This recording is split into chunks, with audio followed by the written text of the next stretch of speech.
To be fair, however, Ukraine is making some progress in areas related to improving the legal and regulatory framework for business. Some much-needed reforms have been passed, including a new tax code and the new draft customs code. However, these new laws will only work when all of the individual tax inspectors and customs inspectors understand and respect the laws. As in everything I'm going to talk about today, implementation is critical. Implementation is critical. To move up the rankings in business and investment climate, Ukraine must urgently improve its administrative procedures to bring them in line with those of the world's most developed economies. Routine business matters are hindered by a lack of clarity, such as knowing what tariff rate applies to a specific product. Even unintentional errors based on poorly written guidelines often escalate almost immediately into criminal charges here in Ukraine. Unclear and cumbersome regulations are an invitation to invest elsewhere. In 1999, then President of Romania, Emil Constantinescu, noted that legal reforms undertaken in his country would enable his nation to move from the law of force to the force of law. That is what international investors are looking for, and what Ukraine should be able to deliver. And it's not just foreigners who are looking for firm establishment of rule of law. Recent polls show corruption to be the #1 concern among Ukrainians themselves. So what reforms, specifically, are we encouraging the government of Ukraine to undertake on a priority basis? None are more important to the rule of law than establishing a strong, independent, corruption-free judiciary. Equally important is the establishment of a more reliable and fair criminal justice system, which begins with the adoption of a criminal procedure code consistent with European norms.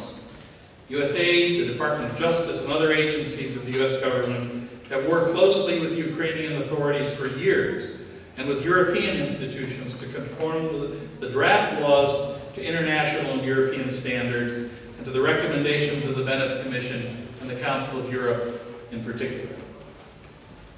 Andrew Jackson, the 7th President of the United States, once declared, "All the rights secured to the citizens under the Constitution are worth nothing.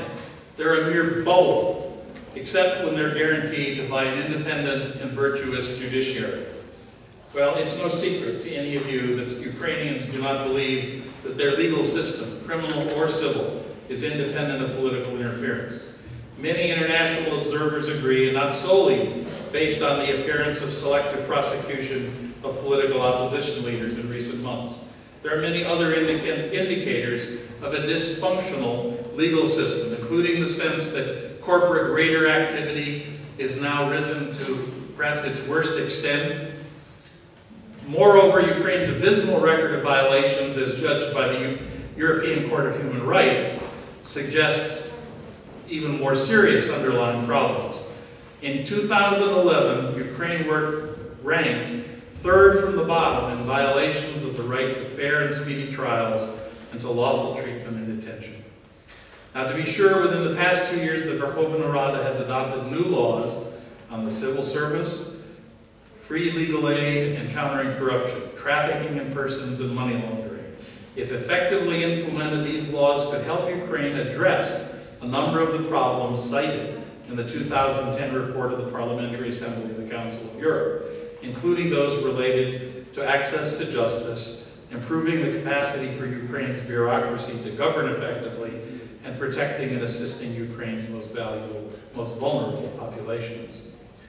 Likewise, the passage of the new electoral law, with enough compromise to gain the support of much of the opposition, will hopefully help improve the conduct of free and fair elections, again, if properly implemented.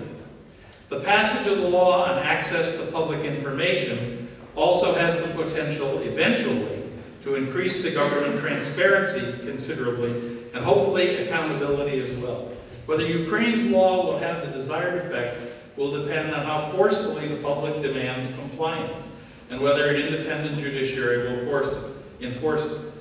Senator Robert Kennedy once said, "Every society gets the kind of criminal it deserves." What is equally true is that every community gets the kind of law enforcement it insists on. Let me turn briefly to judicial reform.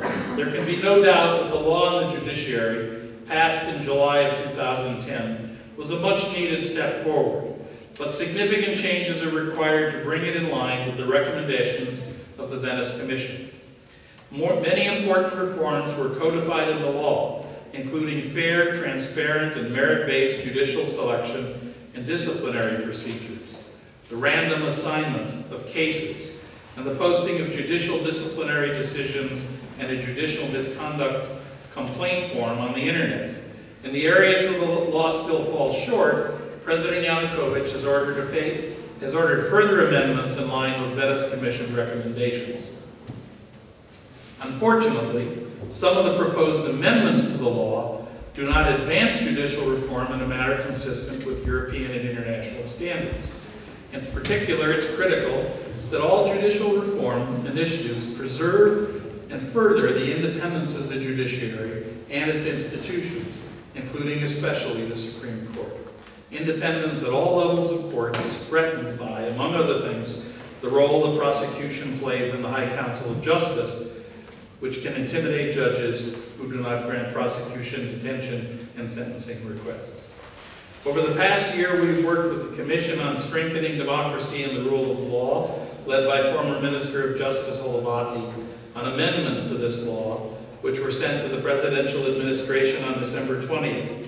We were concerned that they were not referenced to the presidential administration's recently stated judicial reform priorities, and we hope they will be considered as soon as possible and introduced into the Rada. They would improve judicial appointment and discipline processes and restore some of the powers and infrastructure of the Supreme Court.